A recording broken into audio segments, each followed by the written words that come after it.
Raise to success, ജീവിത വിജയത്തിലേക്കുള്ള വഴികാട്ടി.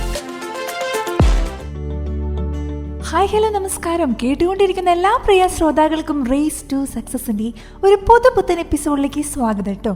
കൂടെയുള്ളത് ഞാൻ RJ ആയില്യാണ്. എന്നോടൊപ്പം റേസ് ടു സക്സസിൻ്റെ ഇന്നത്തെ എപ്പിസോഡിൽ കൂടെ ചേരാൻ പോകുന്നത് നമ്മുടെ ഏറ്റവും പ്രിയപ്പെട്ട ഡോക്ടർ PR ശ്രീ മഹാദേവൻ പിള്ള സാറാണ് കേട്ടോ. Sir, welcome to the show. നമസ്കാരം സാർ.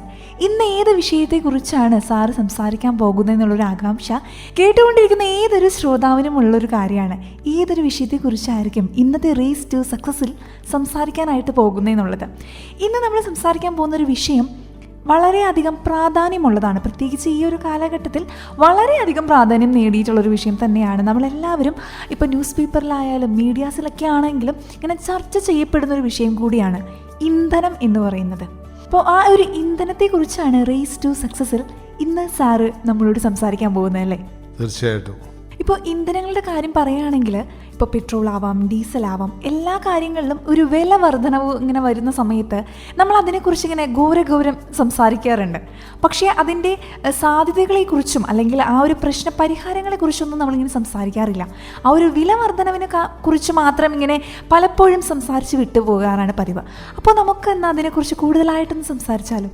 തീർച്ചയായിട്ടും ഇന്ധനങ്ങളെക്കുറിച്ച് നമുക്ക് സംസാരിക്കേണ്ട കാലഘട്ടമാണിത്. കാരണം ഒരു സാധാരണ മനുഷ്യൻ്റെ ജീവിതം ഇന്ന് ഇന്ധനങ്ങളുമായിട്ട് ബന്ധപ്പെട്ടിരിക്കുകയാണ്.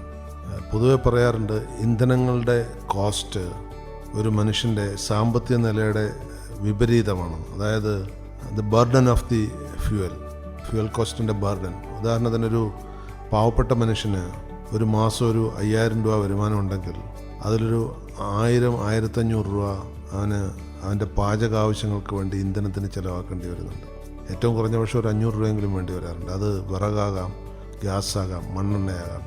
മറിച്ചൊരു പണക്കാരന് ഇപ്പോൾ ഒരു മാസം ഒരു 10 ലക്ഷം രൂപ വരുമാനമുള്ള ഒരാളിന് അയാൾക്ക് ഒരു 2000 രൂപ 3000 രൂപ ഇന്ധനങ്ങൾക്ക് വേണ്ടി പാചകത്തിന് വേണ്ടി വരുള്ളൂ. പിന്നെ വാഹനത്തിന് ഒരു 10-30 1000 വരെ ആയിന്ന് വരാം. അപ്പോൾ അങ്ങനെ നോക്കുമ്പോഴും അയാളുടെ വരുമാനത്തിൻ്റെ ഒരു ശതമാനക്കണക്കിലെടുത്തു കഴിഞ്ഞാൽ പാവപ്പെട്ടവൻ്റെ വരുമാനത്തിൻ്റെ ഏകദേശം 1/3 ഇന്ധനത്തിന് പോകുമ്പോൾ പണക്കാരൻ്റെ വരുമാനത്തിൻ്റെ വെറും 5% താഴെ ഇന്ധനത്തിന് വേണ്ടി വരുന്നുള്ളൂ.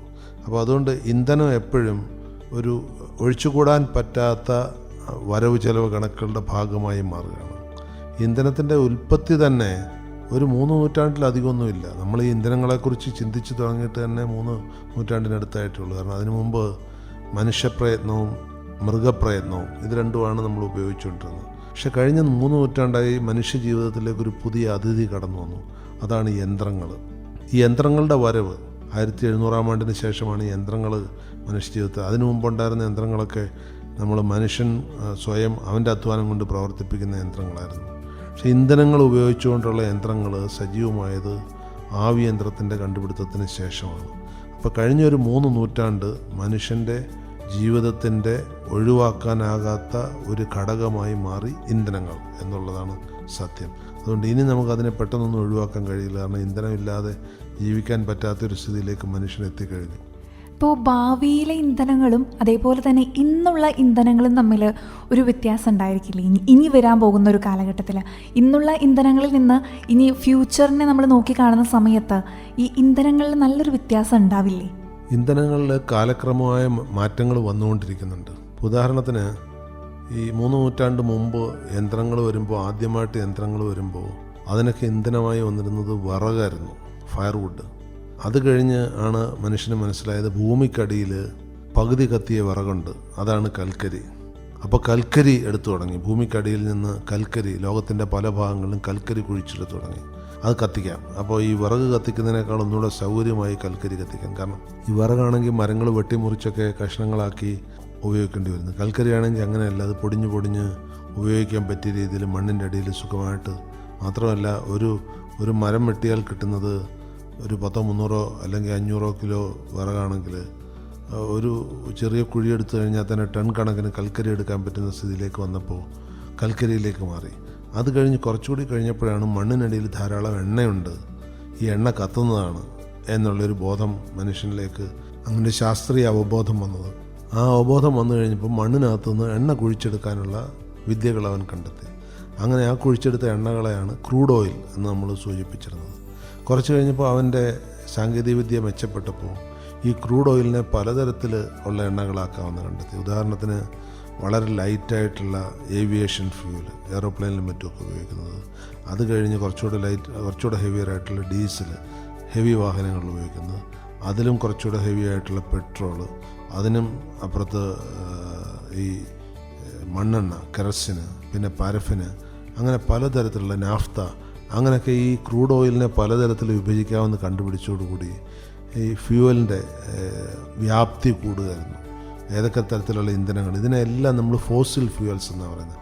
മണ്ണിനടിയിൽ നിന്ന് കുഴിച്ചെടുക്കുന്ന എല്ലാ ഇന്ധനങ്ങളെയും ഫോസിൽ ഫ്യൂവൽ എന്ന് പറയുന്നത്. കാരണം ഇത് ഫോസിൽസിൽ നിന്നുണ്ടാകുന്ന മരങ്ങൾ വീണ് അതിൻ്റെ ഒരു പ്രോസസ്സിങ്ങിൽ കൂടെ അതിൽ ബാക്ടീരിയ പ്രവർത്തിച്ചിട്ടുണ്ടാകുന്നതാണ് ഈ കൽക്കരി.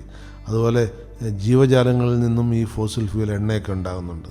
അത് കുറവാണെന്ന് മാത്രം. കാരണം മരങ്ങളുമായിട്ട് താരതമ്യപ്പെടുത്തുമ്പോൾ ഒരു മരത്തിന് 5000 കിലോ ഭാരം ഉണ്ടെങ്കിൽ ഒരു മനുഷ്യന് 50 കിലോ ഭാരം ഉണ്ടാവുള്ളൂ. അപ്പോൾ അതുകൊണ്ട് മരങ്ങളുമായിട്ട് കമ്പയർ ചെയ്യുമ്പോൾ ഈ ഫോസിൽ ഫ്യൂവൽ കിട്ടുന്ന മരങ്ങളിൽ നിന്ന് തന്നെയായിരുന്നു, ജീവജാലങ്ങളെക്കാൾ കൂടുതലായിട്ട്. ഈ ഫോസിൽ ഫ്യൂവലിന് ഇന്ന് സംഭവിച്ചുകൊണ്ടിരിക്കുന്ന ഒരു പ്രശ്നം, ഫോസിൽ ഫ്യൂവലിന് കൂടാതെ മറ്റു വഴികളും നമ്മൾ ഊർജത്തിന് വേണ്ടി കണ്ടെത്തുന്നുണ്ടായി. ഉദാഹരണത്തിന് ഇന്ധനങ്ങൾക്ക് വേണ്ടി നമ്മൾ കണ്ടെത്തിയ മറ്റ് വഴികളെന്ന് പറഞ്ഞാൽ പ്രകൃതിദത്തമായ ചില ഊർജ്ജ സ്രോതസ്സുകളെ നമുക്കത് ഇന്ധനമാക്കി മാറ്റാൻ കഴിയും. ഉദാഹരണത്തിന് സൂര്യപ്രകാശം.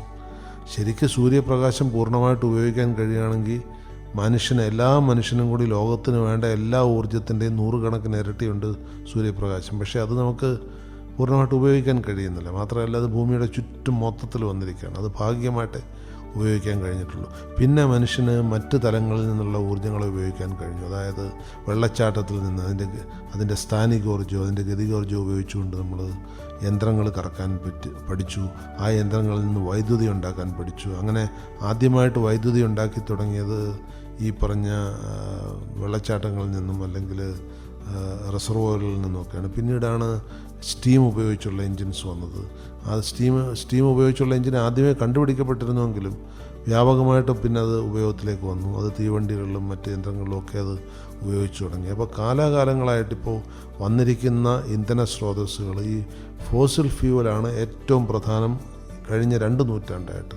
ഇപ്പോൾ ഉദാഹരണത്തിന് ഇന്ത്യയിൽ ഇപ്പോൾ ഉണ്ടാക്കുന്ന വൈദ്യുതിയിൽ 85% ഈ ഫോസിൽ ഫ്യൂവൽസ് നിന്നാണ്, തെർമൽ പവർ പ്ലാന്റുകളിൽ നിന്നാണ്. വളരെ കുറച്ച് മാത്രമേ അടുത്ത കാലത്തായിട്ട് കഴിഞ്ഞ ഒരു അരനൂറ്റാണ്ടായിട്ട് മനുഷ്യന് ആണവോർജ്ജത്തെ കൂടുതൽ ഉപയോഗിച്ച് തുടങ്ങിയിട്ടുണ്ട്. ആണവോർജ്ജം എന്ന് പറഞ്ഞു കഴിഞ്ഞാൽ അണുവിഘടനത്തിലൂടെ ഉണ്ടാക്കുന്ന അണു സംയോജനത്തിലൂടെ, ആറ്റം വിഘടനം അല്ലെങ്കിൽ ആറ്റം സംയോജനത്തിലൂടെ ഉണ്ടാകുന്ന ഊർജ്ജം. ആ ഊർജ്ജത്തിനുള്ളൊരു പ്രത്യേകത എന്ന് പറഞ്ഞു കഴിഞ്ഞാൽ അത് അനന്ത സാധ്യതകളുള്ളതാണ്. ഇപ്പോൾ ഭൂമിയിൽ ഉള്ള എല്ലാ ഊർജ്ജ ആവശ്യങ്ങൾക്കും വേണമെങ്കിൽ ആണവോർജ്ജം ഉപയോഗിക്കാൻ പറ്റും. പക്ഷേ അതിനുള്ളൊരു തകരാറ്, അതിനെ നിയന്ത്രിച്ച് നിർത്തുന്നത് അതൊരു വലിയ ഈ ബ്രഹ്മാസ്ത്രം എന്ന് പറഞ്ഞതുപോലെയാണ്. അത് വിട്ടുകഴിഞ്ഞാൽ പിന്നെ തിരിച്ചെടുക്കാൻ പറ്റാത്ത ഒരു ഊർജ്ജ സ്രോതസ്സാണ്. എന്തെങ്കിലും കാരണവശാൽ അത് പ്രപഞ്ചത്തിലേക്ക് വിലയം പ്രാപിച്ചു കഴിഞ്ഞാൽ ഈ ഭൂമിയെ മൊത്തം കത്തിച്ച് കളയാൻ ആണവോർജ്ജത്തിന് കഴിയും. അതുകൊണ്ട് ആണവോർജ്ജത്തിൻ്റെ സാധ്യത അനന്തമാണെങ്കിലും അതിൻ്റെ അപകട സാധ്യതയും അനന്തമാണ്. എന്നാൽ അത്ര അപകട സാധ്യതയില്ലാത്ത മറ്റ് വൈദ്യുത സ്രോതസ്സുകളാണ് നമ്മളിപ്പോൾ ചെയ്തുകൊണ്ടിരിക്കുന്നത്. അപ്പോൾ ഈ സ്രോതസ്സുകളൊക്കെ ഭാവിയിൽ നമ്മൾ പുനർചിന്തിക്കേണ്ടി വരും. എന്താണെന്ന് വെച്ച് കഴിഞ്ഞാൽ ഈ ഫോസിൽ ഫ്യൂവൽ ഏത് തരത്തിൽ കത്തിയാലും അത് മാലിന്യം ഉണ്ടാക്കും. അത് എണ്ണയാകട്ടെ, കെറസിനാകട്ടെ, നാഫ്തയാകട്ടെ, അല്ലെങ്കിൽ കൽക്കരിയാകട്ടെ, ഏത് ഫോസിൽ ഫ്യൂവൽ ഉപയോഗിച്ചാലും. അപ്പോൾ ഏറ്റവും വളരെ ലളിതമായ രീതിയിൽ പറഞ്ഞു കഴിഞ്ഞാൽ ഫോസിൽ ഫ്യൂവൽ ഉപയോഗിച്ചുകൊണ്ടാണ് നമ്മുടെ കാറുകളും ബസ്സുകളും എയറോപ്ലെയിനുകളും ഒക്കെ ഓടുന്നത്. ഇതുമൊക്കെ പരിസ്ഥിതി മലിനീകരണത്തിന് വലിയ സ്വാധീനം ചെയ്യുന്നുണ്ട്. അതുകൊണ്ട് ഇപ്പോൾ അന്തരീക്ഷത്തിലെ കാർബൺ ഡൈ ഓക്സൈഡിൻ്റെ അളവെടുക്കുകയാണെങ്കിൽ ഒരു 2 നൂറ്റാണ്ട് മുമ്പുണ്ടായിരുന്ന അളവ് ഏകദേശം 200-250 മില്ലിഗ്രാം പെർ ലിറ്റർ എന്നാണ് ഏകദേശം കണക്ക്. ഇപ്പോഴത്തെ അന്തരീക്ഷത്തിലെ കാർബൺ ഡൈ ഓക്സൈഡിൻ്റെ അളവ് 330 തൊട്ട് 340 വരെ മില്ലിഗ്രാം പെർ ലിറ്ററാണ്. അതിൻ്റെ അർത്ഥം കാർബൺ ഡൈ ഓക്സൈഡിൻ്റെ അളവ് കൂടുന്തോറും ഭൂമിയുടെ താപമാനം കൂടി വരികയാണ്, ടെമ്പറേച്ചർ.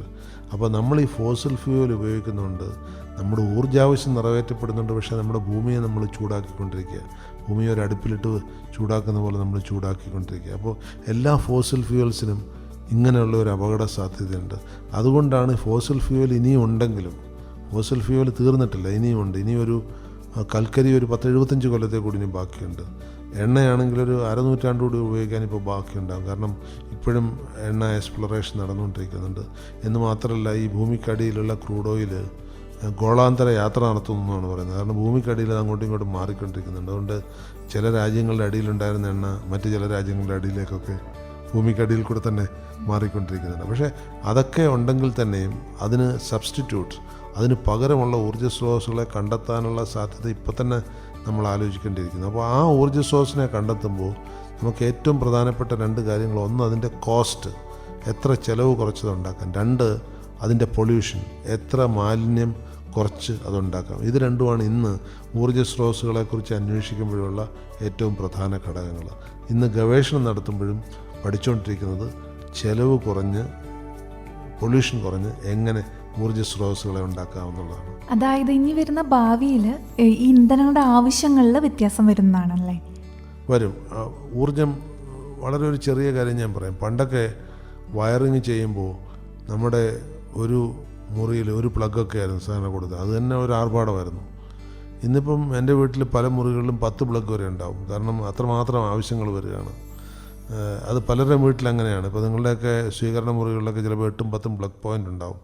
കാരണം മൊബൈൽ കൊടുക്കണം, ലാപ്ടോപ്പ് കൊടുക്കണം, മോഡം കൊടുക്കണം, അങ്ങനെ പല കണക്ഷൻസ്. നമ്മുടെ ഊർജ്ജ ഉപയോഗത്തിന് ഞാൻ മുമ്പ് സൂചിപ്പിച്ചതുപോലെ ഏറ്റവും മാലിന്യമില്ലാതെ നമുക്ക് ഉപയോഗിക്കാൻ പറ്റുന്നത് സൗരോർജ്ജമാണ്. ഇപ്പോൾ അഹല്യ ക്യാമ്പസിൽ 1500 കിലോ വാട്ട് സൗരോർജ്ജം ഉണ്ടാക്കുന്നുണ്ട്. അതൊരു പൊല്യൂഷൻ ഉണ്ടാക്കില്ല, ഒരു ചിലവെന്ന് പറഞ്ഞാൽ അതിൻ്റെ ഇൻസ്റ്റലേഷൻ കോസ്റ്റ് വരും. സൂര്യപ്രകാശത്തിന് ടാക്സ് കൊടുക്കണ്ട, പൈസ കൊടുക്കണ്ട, അത് ഫ്രീ ആയിട്ട് കിട്ടുന്നതാണ്. അപ്പോൾ പലപ്പോഴും ഞാൻ പല വേദികളിലും പറയാറുള്ള ഒരു കാര്യമുണ്ട്.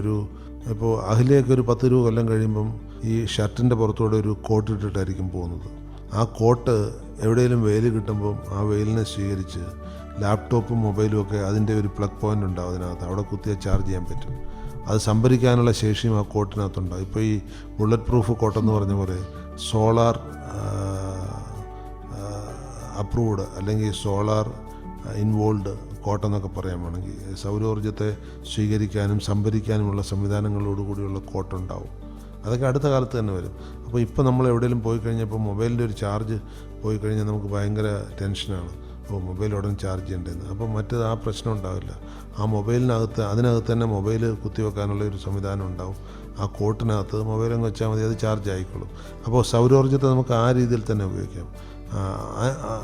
വളരെയധികം, അതായത് മനുഷ്യന് ഊഹിക്കാൻ കഴിയുന്നതിനപ്പുറം സാധ്യതയുള്ള സൗരോർജ്ജ ലഭ്യതയുണ്ട്. പ്രത്യേകിച്ചും ഇന്ത്യയെ പോലുള്ള രാജ്യത്ത്. ഞാൻ കഴിഞ്ഞ ആഴ്ച ഒരു പൊതുസമ്മേളനത്തിൽ പങ്കെടുക്കുന്ന സമയത്ത് ഫിൻലാൻഡിൽ നിന്നുള്ള ഒരു അതിഥി വന്നിരുന്നു. അപ്പോൾ അദ്ദേഹമായിട്ട് ഞാൻ അവിടുത്തെ കാലാവസ്ഥയെക്കുറിച്ച് ഇങ്ങനെ സംസാരിച്ച കൂട്ടത്തിൽ ഞാൻ ലാസ്റ്റ് ഫിൻലാൻഡിൽ ഹെൽസിങ്കി പോയ സമയത്ത് അവിടെ ഇങ്ങനെ മൂട് കിടക്കായിരുന്നു, ഇരുട്ട് പോലെ കിടക്കായിരുന്നു. അപ്പോൾ അദ്ദേഹം പറഞ്ഞ അവർക്ക് വർഷങ്ങളിൽ പല മാസങ്ങളിലും അങ്ങനെയാണ്, ഇരുണ്ട് കിടക്കുകയാണ്. പക്ഷേ നമുക്കങ്ങനെയല്ല. ഇന്ത്യയുടെ ഒരു ഗുണമെന്ന് പറഞ്ഞാൽ ഇവിടെ മാസങ്ങളോളം നമുക്ക് നല്ല വെയിൽ കിട്ടുന്നുണ്ട്. മഴക്കാലത്ത് കൂടി വെയിൽ കിട്ടുന്ന പ്രദേശമാണ്.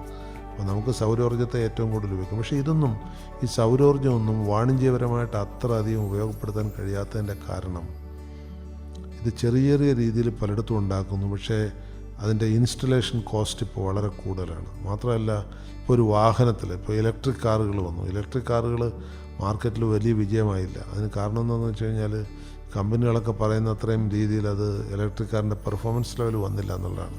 ഇപ്പോൾ ഇലക്ട്രിക് കാർ ഒരു പരിസ്ഥിതി സൗഹൃദ കാറാണെന്ന് പറഞ്ഞ് സർക്കാർ അതിനെ വ്യാപിപ്പിക്കാൻ നോക്കി. പക്ഷേ അതിൽ വലിയ അർത്ഥമൊന്നുമില്ല. കാരണം ഇലക്ട്രിക് കാറിൽ ബാറ്ററി ചാർജ് ചെയ്തിട്ടാണ് അത് ഓടുന്നത്. ആ ബാറ്ററി ചാർജ് ചെയ്യണമെങ്കിൽ എവിടെയെങ്കിലും കൽക്കരി കത്തണം, അല്ലെങ്കിൽ എവിടെയെങ്കിലും സോളാർ പാനൽ വേണം. അതുകൊണ്ട് ആ കാറിനകത്ത് വെക്കുന്ന ബാറ്ററി ചാർജ് ചെയ്തേ പറ്റുള്ളൂ. അതുകൊണ്ട് അതൊരു ഭയങ്കര പ്രകൃതി സൗഹൃദമെന്ന് പറയാൻ പറ്റില്ല. പക്ഷേ പ്രകൃതി സൗഹൃദമായിട്ടുള്ള പുതിയ ടെക്നോളജി ഇപ്പോൾ മാർക്കറ്റിലേക്ക് വരാൻ പോകുന്നുണ്ട്. അതിൽ ഏറ്റവും വലിയ ടെക്നോളജി എന്ന് പറയുന്നത് ഹൈഡ്രജൻ ഫ്യൂവൽ. ഇപ്പോൾ ഹൈഡ്രജൻ സെൽസ്, അതായത് ഹൈഡ്രജൻ ബാറ്ററികൾ ഉണ്ടാക്കി തുടങ്ങുന്ന സംവിധാനം വന്നിട്ടുണ്ട്. ഇപ്പോഴും അതിൻ്റെ ചിലവ് അത്ര കുറഞ്ഞിട്ടില്ല. പക്ഷേ ഭാവിയിലേക്ക് നമ്മൾ കാണാൻ പോകുന്ന ഏറ്റവും വലിയ സോഴ്സ് അതാണ്. കാരണം ഹൈഡ്രജന് ഒരുപാട്, ഇപ്പോൾ സൂര്യനിൽ എന്താണ് നടക്കുന്നത്? സൂര്യനിൽ ഹൈഡ്രജൻ്റെ ഫ്യൂഷൻ ആക്റ്റാണ് നടക്കുന്നത്. 2 ഹൈഡ്രജൻ ചേർന്ന് ഹീലിയം ഉണ്ടാകുകയാണ്. അതുപോലെ ചില നക്ഷത്രങ്ങളിൽ തിരിച്ചുണ്ടാവും. ഹീലിയം വിഭജിച്ച് ഹൈഡ്രജൻ, അത് ഫ്യൂഷൻ സ്റ്റാറും ഫിഷൻ സ്റ്റാറും എന്ന് പറഞ്ഞ് പലതരത്തിലുള്ള നക്ഷത്രങ്ങളുണ്ട്. സൂര്യനൊരു ഫ്യൂഷൻ സ്റ്റാറാണ്. അതിൽ ഹൈഡ്രജൻ ചേർന്ന് ഹീലിയം ഉണ്ടായിക്കൊണ്ടിരിക്കുകയാണ്. അപ്പോൾ അതേ ടെക്നോളജി നമുക്ക് പുറത്ത് ചെയ്യാൻ പറ്റും. ഇപ്പോൾ ഈ ഹൈഡ്രജൻ്റെ സോഴ്സ് എന്ന് പറയുന്നത് വെള്ളമാണ്. വെള്ളമെന്ന് പറയുന്നത് H2O, 2 ഹൈഡ്രജനും ഒരു ഓക്സിജനും ഉള്ള ഒരു സംയുക്തമാണ്. അപ്പോൾ അതിനെ വിഭജിച്ച് ഹൈഡ്രജനാക്കാൻ കഴിഞ്ഞാൽ ആ ഹൈഡ്രജൻ വാതകത്തെ കമ്പൈൻ ചെയ്യാൻ അനുവദിച്ചു കഴിഞ്ഞാൽ നമുക്ക് ഇഷ്ടംപോലെ ഊർജ്ജം ഉണ്ടാക്കാൻ പറ്റും. ഇപ്പോൾ അതിനാണ് ഹൈഡ്രജൻ ഫ്യൂവൽ സെൽ എന്ന് പറയുന്നത്. അതിൽ നിന്നുണ്ടാകുന്ന മാലിന്യം എന്ന് പറഞ്ഞാൽ വെറും വെള്ളമാണ്, H2O. അതൊരു മാലിന്യമല്ല. ഇപ്പോൾ എയർ കണ്ടീഷണറിൽ നിന്ന് വെള്ളം വരുന്ന പോലെ ഹൈഡ്രജൻ ഫ്യൂവൽ സെല്ലിൽ നിന്ന് വെള്ളത്തിൻ്റെ അംശങ്ങൾ പുറത്തേക്ക് വരും. അതൊരു മാലിന്യമല്ല. അപ്പോൾ ഒരു മാലിന്യമില്ലാതെ ചെയ്യാൻ പറ്റുന്ന ഒരു ഫ്യൂവലാണ് ഹൈഡ്രജൻ ഫ്യൂവൽ. ഇപ്പോൾ ഇന്നിപ്പോൾ ഗവേഷണം ഫോക്കസ് ചെയ്തുകൊണ്ട് അതിനെക്കുറിച്ചാണ്. ഇപ്പോഴും ശൂന്യാകാശ യാത്രകളിലും മറ്റും അത് ഉപയോഗിച്ചുകൊണ്ടിരിക്കുന്നുണ്ട്. അപ്പോൾ അനധിവിദൂര ഭാവിയിൽ നമുക്ക് ഹൈഡ്രജൻ, നമുക്ക് ലോങ് റണ്ണിൽ വരാൻ പോകുന്ന 2 സാധ്യതകൾ. ഒന്ന്, സൗരോർജ്ജത്തെ നമ്മൾ ഏതൊക്കെ സൗരോർജ്ജം ഇപ്പോഴും ലാഭകരമായിട്ട് ഉപയോഗിക്കാം. പക്ഷേ സൗരോർജ്ജത്തിനുള്ളൊരു കുഴപ്പം അതിൻ്റെ സംഭരിക്കാനുള്ള ചിലവ് വളരെ കൂടുതലാണ്. സ്റ്റോറേജ് എക്സ്പെൻസ് നമുക്ക് മാനേജ് ചെയ്യാൻ പറ്റിയാൽ സൗരോർജ്ജം വലിയൊരു ലാഭകരമായ ഊർജ്ജ സ്രോതസ്സാണ്. മറ്റൊന്ന് ഹൈഡ്രജനെ പരമാവധി ഉപയോഗപ്പെടുത്തിക്കൊണ്ടുള്ള ഊർജ്ജ സ്രോതസ്സാണ്. അപ്പോൾ ഹൈഡ്രജനെ ഈ പറഞ്ഞ ഫ്യൂഷൻ റിയാക്ഷനിലേക്ക് കൊണ്ടുവരാൻ കഴിഞ്ഞാൽ, ഹൈഡ്രജൻ ഫ്യൂവൽ സെല്ലാക്കി കഴിഞ്ഞാൽ നമുക്ക് അനിയന്ത്രിതമായ ഊർജ്ജ സ്രോതസ് അതിൽ നിന്ന് കിട്ടും. വളരെ ചിലവ് കുറവ്. വെള്ളത്തിന് എന്ത് ചിലവാണ്? 1 ലിറ്റർ വെള്ളം ഉണ്ടെങ്കിൽ എത്ര ഹൈഡ്രജൻ ഉണ്ടാക്കാമെന്നറിയോ? അതുകൊണ്ട് അത് ഭാവിയുടെ ഒരു വാഗ്ദാനമാണ് ഹൈഡ്രജൻ ഫ്യൂവൽ സെൽസ് എന്ന് പറയുന്നത്. ഇത് രണ്ടുമാണ് എൻ്റെ ഒരു നോട്ടത്തിൽ ഭാവിയിലേക്ക് നമുക്ക് ഏറ്റവും കൂടുതൽ കാത്തിരിക്കുന്ന ഊർജ്ജ സ്രോതസ്സുകൾ. ഈ ഹൈഡ്രജൻ ഫ്യൂവൽ സെല്ലും ഈ സൗരോർജ്ജവുമാണ്. ഇപ്പോൾ ഇന്ത്യയുടെ കാര്യം പറയുകയുണ്ടായിരുന്നു. ഇന്ത്യയിൽ നമുക്ക് കിട്ടുന്നൊരു കാലാവസ്ഥയുണ്ട്. അത് മറ്റുള്ള രാജ്യങ്ങളെ സംബന്ധിച്ചിടത്തോളം അവർക്കില്ലാത്തതും നമുക്കുള്ളതുമായൊരു കാര്യം തന്നെയാണ്. ഈ ഒരു വെയിലെന്ന് പറയുന്ന ഒരു കാര്യം ഏതൊരു കാലാവസ്ഥയും ഇന്ത്യയിൽ എപ്പോഴും ഉള്ളൊരു കാര്യമാണ്. അങ്ങനെയാണെങ്കിൽ ഭാവിയിൽ ഇന്ത്യക്ക് ഇന്ധനങ്ങളിൽ എന്തെങ്കിലും ഒന്ന് കോൺട്രിബ്യൂട്ട് ചെയ്യാനായിട്ട് കഴിയുകയാണെങ്കിൽ അതെന്തായിരിക്കും? അല്ലെങ്കിൽ ഇന്ത്യ എന്ന് പറയുന്ന ഈ ഒരു രാജ്യം ഇന്ധനങ്ങളിൽ നൽകുന്ന ഒരു കോൺട്രിബ്യൂഷനായിട്ട് അല്ലെങ്കിൽ ഒരു ഡെവലപ്മെൻ്റ് ആയിട്ട് എന്തെങ്കിലും ഒരു കാര്യം? ഈ സോളാർ ഡിപ്പെൻഡൻസി വരികയാണെങ്കിൽ ഇന്ത്യക്ക് അതിൻ്റേതായ ഗുണമുണ്ട്. പക്ഷേ അതും ലോകരാഷ്ട്രങ്ങൾക്ക് അത് മറ്റു രീതിയിൽ ഉപയോഗപ്പെടുത്താൻ പറ്റും. ഉദാഹരണത്തിന് ഇപ്പം നടന്നുകൊണ്ടിരിക്കുന്ന ഒരു പരീക്ഷണം ഔട്ടർ സ്പേസിൽ വെച്ച് തന്നെ സോളാർ എനർജി ജനറേറ്റ് ചെയ്യാവുന്നതാണ്. എൻ്റെ ചെറുപ്പകാലത്ത് എനിക്കുണ്ടായിരുന്ന 2 സ്വപ്നങ്ങളിൽ ഒന്ന് പോക്കറ്റിൽ കൊണ്ടു കിടക്കാവുന്ന ഒരു ഫോൺ ഉണ്ടാകണം എന്നുള്ളതാണ്. അതൊന്നും ഇല്ല. അങ്ങനൊരു ഫോൺ ഉണ്ടെങ്കിൽ നമുക്ക് ഏത് സമയത്തും ആളുകളുമായിട്ട് കണക്റ്റ് ഇടാം. അന്ന് ഈ മൊബൈലും അങ്ങനെയുള്ള സംവിധാനങ്ങളൊന്നും ഇല്ലല്ലോ. ഇപ്പോൾ നമുക്ക് എവിടെ ഇരുന്നുകൊണ്ട് ആരെയും വിളിക്കാൻ പറ്റുന്നു. അത് എൻ്റെ ഒരു സ്വപ്നമായിരുന്നു. അത് എനിക്കന്നേ അറിയാമായിരുന്നു അത് ഏതെങ്കിലും കാലത്ത് വരുമെന്ന്. അതുപോലെ ഞാൻ കണ്ടിരുന്ന മറ്റൊരു സ്വപ്നമാണ്, അതിപ്പോഴും യാഥാർത്ഥ്യമായിക്കൊണ്ടിരിക്കുന്നുള്ളൂ. സാങ്കേതികവിദ്യ ആയി കഴിഞ്ഞു. അതായത് വയറൊന്നും കൂടാതെ, വയറിംഗ് ഒന്നും ഇല്ലാതെ ഇലക്ട്രിസിറ്റി ട്രാൻസ്ഫർ ചെയ്യണം.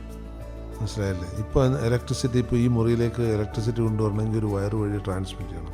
മറ്റേത് ഈ ഇലക്ട്രോണിക് സിഗ്നൽസ് പോകുന്നത് പോലെ തന്നെ ഇലക്ട്രിക്കൽ സിഗ്നൽസ് ട്രാൻസ്ഫർ ചെയ്യാൻ അതിനുള്ള ടെക്നോളജി ഇപ്പോൾ കണ്ടുപിടിച്ച് കഴിഞ്ഞിട്ടുണ്ട്. പക്ഷേ അത് പ്രയോഗത്തിലധികം വന്നിട്ടില്ല. കാരണം അത് കുറച്ചുകൂടെ അപകട സാധ്യത, ഇലക്ട്രോണിക് സിഗ്നൽ പോലെയല്ല. ഇലക്ട്രിക്കൽ സിഗ്നൽസ് കോൺസെൻട്രേറ്റ് ചെയ്യുമ്പോൾ അതിൻ്റേതായ അപകട സാധ്യതയുണ്ട്. അപ്പോൾ അതൊക്കെ മുൻകരുതൽ എടുത്തിട്ട് മാത്രമേ അത് ചെയ്യാൻ പറ്റുള്ളൂ. അത് വരും.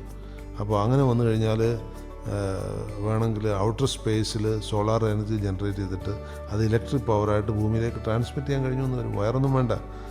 അതൊരു സാധ്യതയുണ്ട്. അതുപോലെ തന്നെ അങ്ങനൊരു സാധ്യത വന്നു കഴിഞ്ഞുള്ളൊരു ഗുണം, നമ്മുടെ വീടുകളിലുള്ള വയറിങ്ങൊക്കെ നമുക്ക് ഒഴിവാക്കാൻ പറ്റും. നമ്മളിപ്പോൾ വീട്ടിലൊരു മോഡം വെച്ചിട്ടുണ്ടെങ്കിൽ അതിൻ്റെ റൂട്ടർ വഴി നമുക്ക് ഇൻ്റർനെറ്റിൻ്റെ സിഗ്നൽസ്, ഇപ്പം എൻ്റെ വീട്ടിൽ ഞാൻ എൻ്റെ ഫൈബർ കണക്ഷൻ വെച്ചിരിക്കുന്നത് എൻ്റെ വീടിൻ്റെ മുന്നിൽ ഒരു 40 അടി ദൂരത്തുള്ള എൻ്റെ തന്നെ ഒരു പ്രൈവറ്റ് ഓഫീസുണ്ട്, അതിലാണ് വെച്ചിരിക്കുന്നത്. പക്ഷേ എൻ്റെ വീടിൻ്റെ മുറിയിൽ ഹാളിൽ ഇരുന്നുകൊണ്ട് എനിക്കത് ആക്സസ് ചെയ്യാൻ പറ്റും. കാരണം ആ റൂട്ടറിൻ്റെ റേഞ്ചിനകത്ത് അത് വന്നുകൊള്ളും. അതുപോലെ ഒരു ഇലക്ട്രിക് റൂട്ടർ വന്നുകൂടാകില്ല ഭാവിയിൽ. വീട്ടിനകത്ത് ഒരു ഇലക്ട്രിക് റൂട്ടർ മതി. അതിൻ്റെ കണക്ഷൻ റിമോട്ടായിട്ട് എവിടെയോ കൊടുത്തിരിക്കുകയാണ്. നമുക്ക് ഈ ഭൂമി മുഴുവൻ വെട്ടിക്കുഴിച്ച് ട്രാൻസ്ഫർ ചെയ്യുന്ന സംവിധാനം ഇല്ലാതാക്കാം. അത് സ്വപ്നമല്ല, അത് യാഥാർത്ഥ്യത്തിലേക്ക് വരും അധികം വൈകാതെ തന്നെ. അപ്പം അങ്ങനെ വന്നു കഴിയുമ്പോൾ സ്പേസിൽ നിന്ന് തന്നെ ഇലക്ട്രിസിറ്റി ഉണ്ടാക്കി ട്രാൻസ്ഫർ ചെയ്യാൻ സോളാർ എനർജി ഏറ്റവും കൂടുതൽ കിട്ടുന്ന സ്പേസിലാണ്. കാരണം ഭൂമിയിലേക്ക് വരുമ്പോൾ അത് അന്തരീക്ഷത്തിൽ തട്ടി ചിന്നിച്ചെതിരി പോകുന്നുണ്ട്. സ്പേസിലാകുമ്പോൾ അങ്ങനെ ചിന്നിച്ചെതിരി പോകില്ല. അപ്പോൾ ആ ഇലക്ട്രിസിറ്റി അവിടുന്ന് തന്നെ ഫോക്കസ് ചെയ്ത് ഭൂമിയിലേക്ക് ട്രാൻസ്മിറ്റ് ചെയ്യാനുള്ള പഠനങ്ങൾ നടന്നുകൊണ്ടിരിക്കുന്നുണ്ട്. അതൊരു സാധ്യതയാണ്. രണ്ടാമത് ഞാൻ മുമ്പ് പറഞ്ഞ പോലെ ഇപ്പോൾ ഹൈഡ്രജൻ ഫ്യൂവൽ തന്നെയല്ല, ഇതുപോലെ ഇനി വേറെ ഏതെങ്കിലും വാതകത്തെ ഉപയോഗപ്പെടുത്താനുള്ള സാധ്യതകളും അതൊക്കെ പഠനങ്ങൾ നടന്നുകൊണ്ടിരിക്കുന്ന ഏരിയയാണ്, ഉണ്ടാകാം. അപ്പോൾ ഇന്ത്യക്ക് ഇതിൽ പ്രത്യേകിച്ച് എന്ന് നമുക്ക് പറയേണ്ടതില്ല. കാരണം ഇപ്പോൾ സ്പേസ് ഉപയോഗിക്കുകയാണെങ്കിൽ എല്ലാവർക്കും ഇപ്പോൾ അത് അവകാശപ്പെട്ടതാണ് സ്പേസ്. ഇപ്പോൾ ഇൻ്റർനാഷണൽ സ്പേസ് സെൻറ്റർ എന്ന് പറഞ്ഞൊരു പേടകം സ്പേസിലുണ്ട്. വലിയ ഏരിയ ഉള്ളതാണത്. വലിയ ഏരിയ എന്ന് വെച്ച് കഴിഞ്ഞാൽ ഒരു വലിയ ബംഗ്ലാവിൻ്റെ അത്ര ഏരിയ ഉള്ളതാണ്. അത് ഭൂമിക്ക് 402 മീറ്റർ അകലെ ഭൂമിയെ ഓരോ 90 മിനിറ്റിലും വലം വെച്ചുകൊണ്ടിരിക്കുകയാണ്. അത് ഭയങ്കര സ്പീഡിൽ 27,000 കിലോമീറ്റർ മേലെയാണ് മണിക്കൂറിലതിൻ്റെ സ്പീഡ്. ഊഹിക്കാൻ കഴിയുമോ? നമ്മുടെ ഒരു വണ്ടിയുടെ സ്പീഡെന്ന് പറഞ്ഞാൽ 60, 70, 100 ഒക്കെ. ഇന്ത്യയിൽ 120 കിലോമീറ്റർ കൂടുതൽ സ്പീഡ് അനുവദിച്ചിട്ടില്ല ഒരു വണ്ടിക്കും. അപ്പോൾ 120 എവിടെ, 27,700 എവിടെ? അപ്പോൾ അത്രമാത്രം സ്പീഡിൽ കറങ്ങിക്കൊണ്ടിരിക്കുന്നൊരു പേടകമുണ്ട്. ആ പേടകം പോലുള്ള ഇനിയും പേടകങ്ങൾ ചിലപ്പോൾ സ്പേസിലേക്ക് വരാം. അങ്ങനെ വരുന്ന ചില പേടകങ്ങൾ ഒരുപക്ഷെ വൈദ്യുത ഉൽപ്പാദനത്തിനുള്ള സെൻറ്ററുകളായി മാറാം, വൈദ്യുത ഉൽപ്പാദന കേന്ദ്രങ്ങളായി മാറാം. ഇപ്പോൾ നമ്മൾ ഈ ഇടുക്കിയിൽ പവർ ഹൗസ് എന്നൊക്കെ പറയുന്ന പോലെ സ്പേസ് പവർ ഹൗസുകൾ വരാം. അതൊക്കെ സാധ്യതയുണ്ട്. അപ്പോൾ എന്ന് മാത്രമല്ല, നമുക്ക് ഊഹിക്കാൻ കഴിയാത്ത രീതിയിൽ ലോകം മാറുന്നുണ്ട്. ഇപ്പോൾ ഞങ്ങളുടെയൊക്കെ ചെറുപ്പത്തിൽ ഞങ്ങൾക്ക് ഇപ്പോൾ ടെലിവിഷൻ കാണുമെന്ന് എൻ്റെ ചെറുപ്പത്തിൽ ഞാനൊരിക്കലും ഊഹിച്ചിട്ടില്ല. എന്നാൽ എനിക്ക് 21 വയസ്സായപ്പോഴത്തേക്ക് ഇന്ത്യയിൽ ടെലിവിഷൻ വളരെ വ്യാപകമായി കഴിഞ്ഞു. മനസ്സിലല്ലേ? അതുകൊണ്ട് ചെറിയ ചെറിയ കാലഘട്ടങ്ങളിൽ നമ്മൾ ഉദ്ദേശിക്കാത്ത പല മാറ്റങ്ങളും, ഇപ്പം ഞാൻ മുമ്പ് സൂചിപ്പിച്ചില്ലേ, നമ്മുടെ ശരീരത്തൊരു ചെറിയ ചിപ്പ് ഘടിപ്പിച്ചു കഴിഞ്ഞാൽ നമുക്ക് ഒരു സ്ക്രീൻ ഫ്രണ്ടിൽ ഉണ്ടാക്കാൻ പറ്റുന്നു. അതുപോലെ മാറ്റങ്ങൾ വന്നുകൊണ്ടിരിക്കും. അപ്പോൾ ഊർജ്ജത്തിന് പുതിയ സ്രോതസ്സുകൾ വരും. പക്ഷേ അപ്പോഴും പോർട്ടബിലിറ്റി ഓഫ് ദി പവർ എന്നുള്ളതൊരു ഘടകമാണ്. അതായത് നമ്മൾ പോകുന്നിടത്തൊക്കെ ഇപ്പോൾ കാറിനകത്തൊരു ചാർജർ ഉള്ളതുകൊണ്ട് നമുക്ക് യാത്ര ചെയ്യുമ്പോൾ ചാർജ് ചെയ്യാൻ പറ്റും, പാട്ട് കേൾക്കാൻ പറ്റും, അങ്ങനെയുള്ള സംവിധാനങ്ങളുണ്ട്. അതുപോലെ നമ്മൾ ഈ കാറും ബസ്സും ഒന്നും ഇല്ലാതെ നമ്മൾ ഒറ്റയ്ക്ക് നടക്കുമ്പോഴും നമുക്ക് തന്നെ ഒരു പോർട്ടബിൾ പവർ സോഴ്സ് കൊണ്ടു നടക്കാൻ പറ്റിയാൽ, ഞാൻ മുമ്പ് പറഞ്ഞ പോലെ കോട്ടിനകത്തോ അല്ലെങ്കിൽ നമ്മുടെ കയ്യിലിരിക്കുന്ന ഒരു ബാഗിനകത്തോ ഒരു പവർ സോഴ്സോട് കൂടി നമുക്ക് സോളാർ പവർ അതിനകത്ത് ജനറേറ്റ് ചെയ്യാൻ കഴിഞ്ഞു കഴിഞ്ഞാൽ അതൊരു വിപ്ലവകരമായ മാറ്റമായി മാറും. ഇതിനൊക്കെയുള്ള സാധ്യതയുണ്ട്. അപ്പോൾ ഇതൊക്കെ ഫ്യൂച്ചർ സോഴ്സസ് ഓഫ് പവറാണ്. പിന്നെ ഈ ഫോസിൽ ഫ്യൂവൽ ഇപ്പോഴുണ്ടെങ്കിലും അതിനെ അങ്ങനെ പ്രിസർവ് ചെയ്യുന്നതാണ് ബുദ്ധി. എന്ന് വെച്ചാൽ അത് കത്തിക്കും തോറും ഭൂമിയുടെ താപമാനം കൂടിക്കൊണ്ടിരിക്കുക. അപ്പോൾ അതിനെ കത്തിക്കാതെ നിലനിർത്താൻ നമുക്ക് കഴിഞ്ഞാൽ നമ്മൾ അത്രയും അന്തരീക്ഷ താപമാനത്തെ നിയന്ത്രിക്കുന്നതിൽ വിജയിച്ചു എന്നുള്ളതാണ്. അതാണ് അതിൻ്റെ സാധ്യത. ഇപ്പോൾ ഭാവിയിലെ ഒരു പ്രശ്ന പരിഹാരം എന്ന രീതിയിൽ ഈ ഇന്ധനങ്ങളുടെ കാര്യത്തിൽ എന്തെങ്കിലും ഒരു കാര്യം നിർദ്ദേശിക്കുകയാണെങ്കിൽ സാർ എന്തായിരിക്കും ആ ഒരു കാര്യമായിട്ട് പറയുന്നുണ്ടാവാം? ഞാൻ പറയുക, നമ്മൾ ഒതുങ്ങരുതെന്നാണ്. ഇപ്പോൾ കണ്ടുപിടിച്ചാലൊന്നും വെച്ച് നിർത്തരുത്. അങ്ങനെ നിർത്തി കഴിഞ്ഞാൽ നമുക്കൊരിക്കലും വികസനം ഉണ്ടാവില്ല. അതുകൊണ്ട് ഇനിയും സാധ്യതയുള്ള സ്രോതസ്സുകൾ, ഊർജ്ജമില്ലാതെ മനുഷ്യന് ജീവിക്കാൻ പറ്റില്ല ഇനി എന്നുള്ളത്.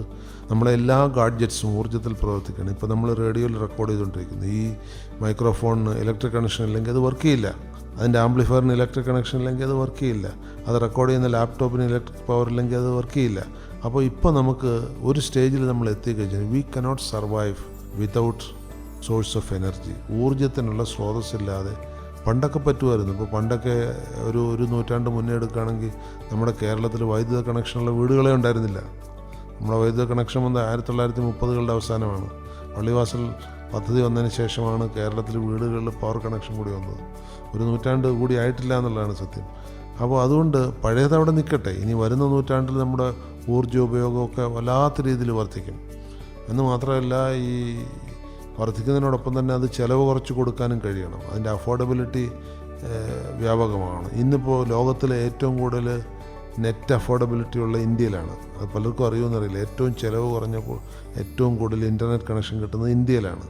അപ്പോൾ വിദേശ രാജ്യങ്ങളിലൊക്കെ പോകുമ്പോൾ എനിക്ക് തോന്നാറുണ്ട് ഭയങ്കര കോസ്റ്റ്ലിയാണ് അവിടെ. നമ്മുടെ ഈ മൊബൈലിലുള്ള ഡേറ്റ കൂടി പല വിദേശ രാജ്യങ്ങളും എത്ര ഇരട്ടിയാണെന്നറിയോ. നമ്മുടെ ഇന്ത്യയിലെ പോലെ ചീപ്പല്ല പലയിടത്തും.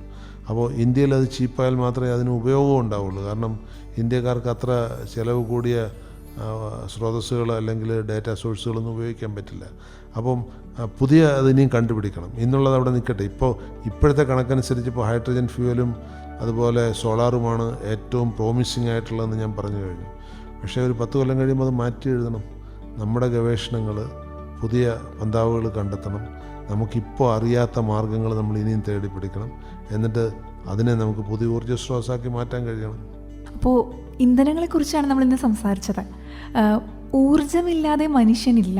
ഇനി മനുഷ്യ ജീവിതം ഒരിക്കലും ഉണ്ടാവില്ല. കാരണം നമ്മളുടെ ജീവിതത്തിൻ്റെ ഒരു ഭാഗമായി കഴിഞ്ഞ ഒരു കാര്യമാണ് ഊർജം.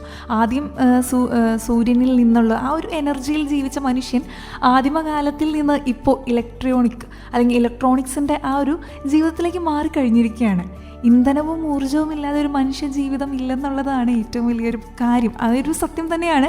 നമ്മൾ ആ സത്യം ഉൾക്കൊണ്ട് തന്നെയാണ് നമ്മൾ ഇന്നത്തെ ഇന്ധനങ്ങളെക്കുറിച്ചും ഇനി ഫ്യൂച്ചറിൽ എന്താണ്, ഭാവിയിൽ എന്താണ് ഇന്ധനങ്ങൾ കൊണ്ടുണ്ടാവുന്ന മാറ്റങ്ങളെക്കുറിച്ചാണ് നമ്മൾ ഇന്നത്തെ റേസ് ടു സക്സസ്സിലൂടെ സംസാരിച്ചതല്ലേ. അപ്പോൾ നമുക്ക് ഇത്രയും നേരം നമ്മുടെ കൂടെ ഉണ്ടായിരുന്നത് ഡോക്ടർ PR ശ്രീ മഹാദേവൻ പിള്ള സാറായിരുന്നു. സാറിനോടുള്ള നന്ദി അറിയിക്കുകയാണ്. ഒപ്പം തന്നെ ഇന്നത്തെ റേസ് ടു സക്സസ്സിൽ നിന്ന് എനിക്ക് ടാറ്റ ബൈ ബൈ പറയേണ്ട സമയം കൂടി ആയിട്ടുണ്ട്. So this is RJ Ayilya signing of.